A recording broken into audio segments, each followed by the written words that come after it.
What's going on, everyone? Welcome back to the channel. Today we're going to be talking about this upcoming season's top football teams and who's going to be playing the quarterback positions, or at least who we think. And we're going to get into it right after this.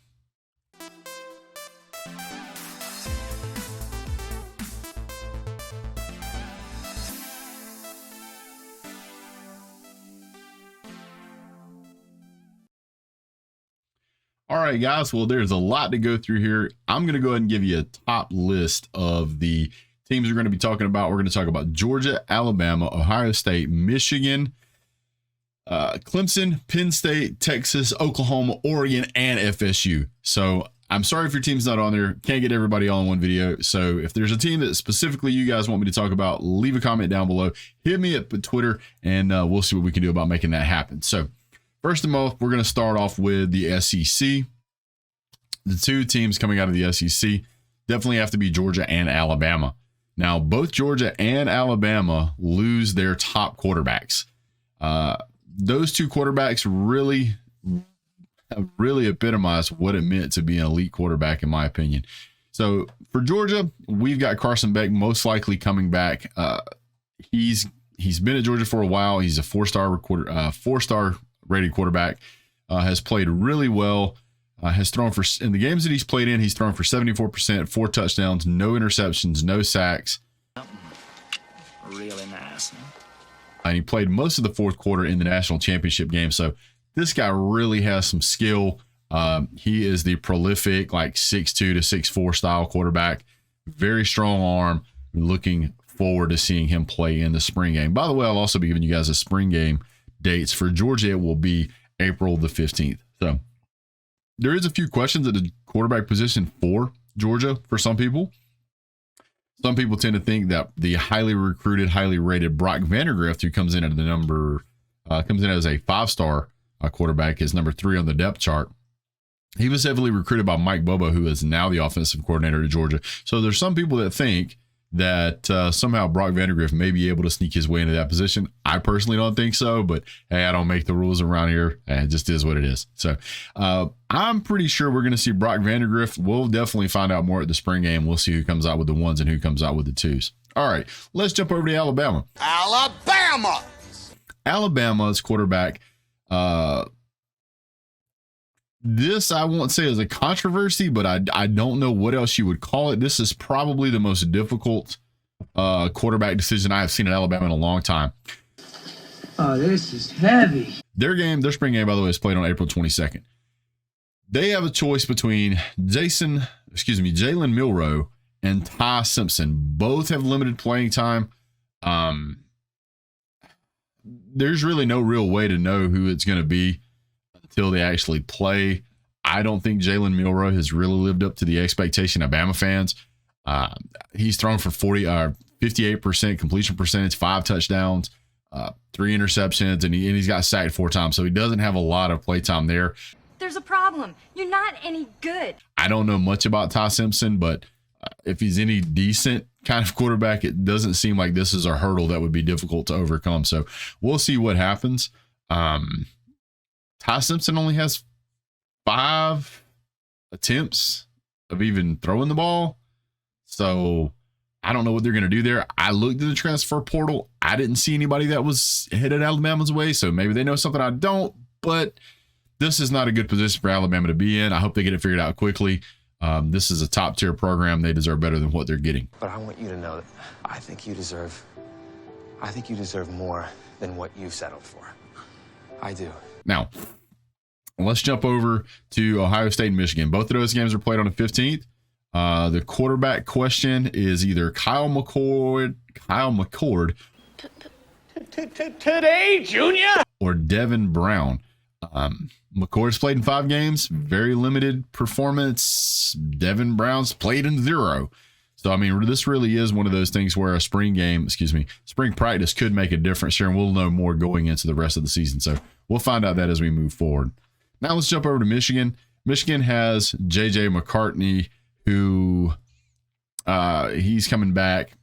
He threw for 65% last year. Not bad. Not elite. Not bad. They did pretty well with him. He threw for 22 touchdowns, only 5 interceptions. Kind of had a rough game against TCU. threw for around 58% or so, had 2 touchdowns, 2 INTs. He still threw for over 340 something yards, but just didn't turn out the way he wanted to. But he'll be back this year. I think he's going to do really well. Then we'll jump down to Penn State. Penn State also on the 15th. They lose Sean Clifford. It looks like Drew Alar or Alar. I'm not sure how you pronounce his name. It is pronounced egregious.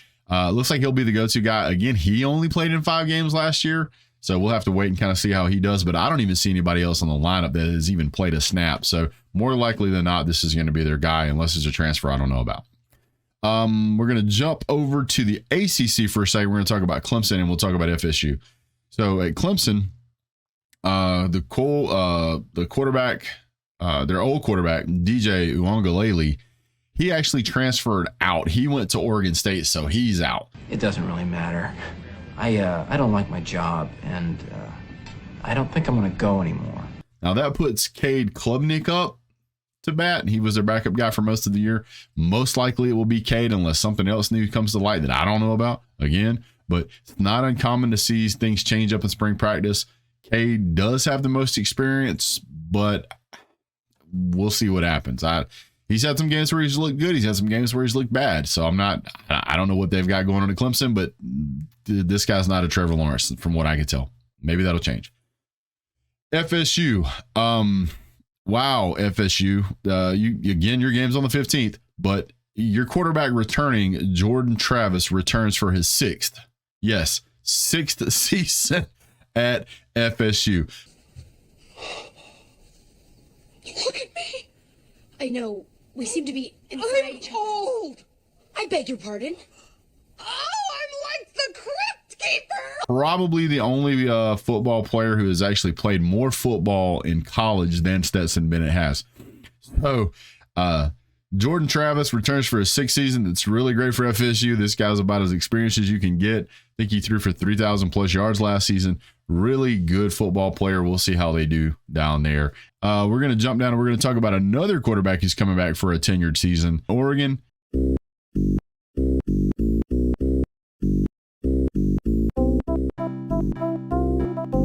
I think this will be Bo Nix's 5th season. Bo Nix will come back. He had a absolutely phenomenal 2023 year. Even with the struggles that he had in the opener against Georgia, he still finished the season with a 72% average in passing, 29 touchdowns and 7 interceptions. The receiving core is good. I think they lose their 2nd or 3rd best receiver. Rest of them are coming back. So he's going to have some chemistry with those guys and people that he can throw the ball to. Look for big things out of Bo Nix. It would not surprise me if he continues that kind of performance, continues to improve, especially at that level. If you don't see him on somebody's Heisman watch list, he certainly has the ability to perform at a high level out there. Set aside all of the Pac-12 controversy that's going on or what's going to happen to the Pac-12. Bo Nix is doing a great job out there. Best thing Bo Nix ever did was leave Auburn. And continue his journey to become a better quarterback. He's doing a great job. So we'll see what happens.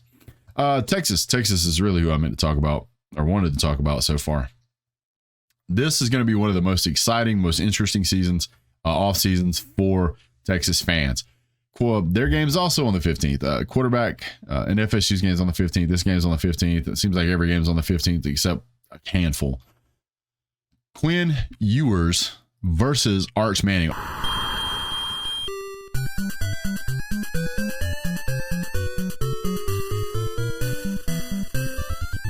Arch Manning is the highest rated quarterback of all time ever coming out of high school. This, that, and the other, most elite in the world. We've heard it all. It looks like they're going to have quite the fight. Quentin Ewers apparently even shaved and went and got a haircut. He's taking it very seriously. We'll see what happens. Apparently from the talk around the locker room is that the staff there, the coaching staff, directors and so forth really like what Arch is doing. We'll see how it goes. So you're telling me there's a chance? Now, they do lose Bijan Robinson, one of my favorite running backs to watch in all of college football last year, and with just an impressive and elite talent. So he won't have that guy to lean on to bail him out if passing is not working, and Roschon Johnson also is going to be leaving. Both of those guys were elite running backs in my opinion. So they will have to contend with whatever they can come up with in the event that the passing game is not working. Last and certainly not least is Oklahoma. Oklahoma's spring game is on 22nd. Quarterback Dylan Gabriel returns for his 5th season. So there are some teams with brand new players. There are some teams with some veteran players. Playtime's over, boy. Last year wasn't a great season. It wasn't his best season for Dylan Gabriel. It was still an overall good season. His second and third year was really, really good for him. Not last year, but the year before last. There was a down year for, I don't know if it was an injury or what happened, but he came back last year, performed really well. If he can step it up one more time, he could really, really put Oklahoma in the hunt. It's going to be interesting to see what happens. So that's it for the overall, guys. That's all of the teams that we've seen so far that I think we're going to have the biggest impact in the upcoming season.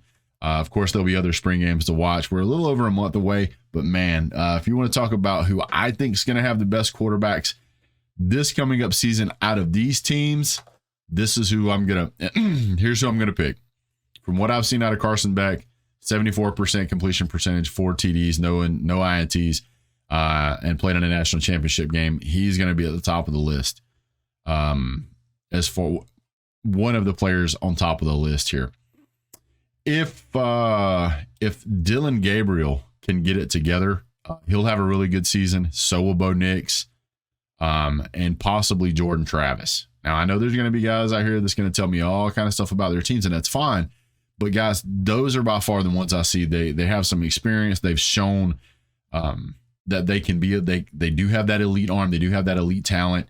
And man, these guys are set to really make an impact this season. So. Well, guys, that's what I have for you today. I really appreciate you tuning in. Go ahead and hit like and subscribe and share. And we will be seeing you guys real soon. Have a great day. God bless. Go Dogs.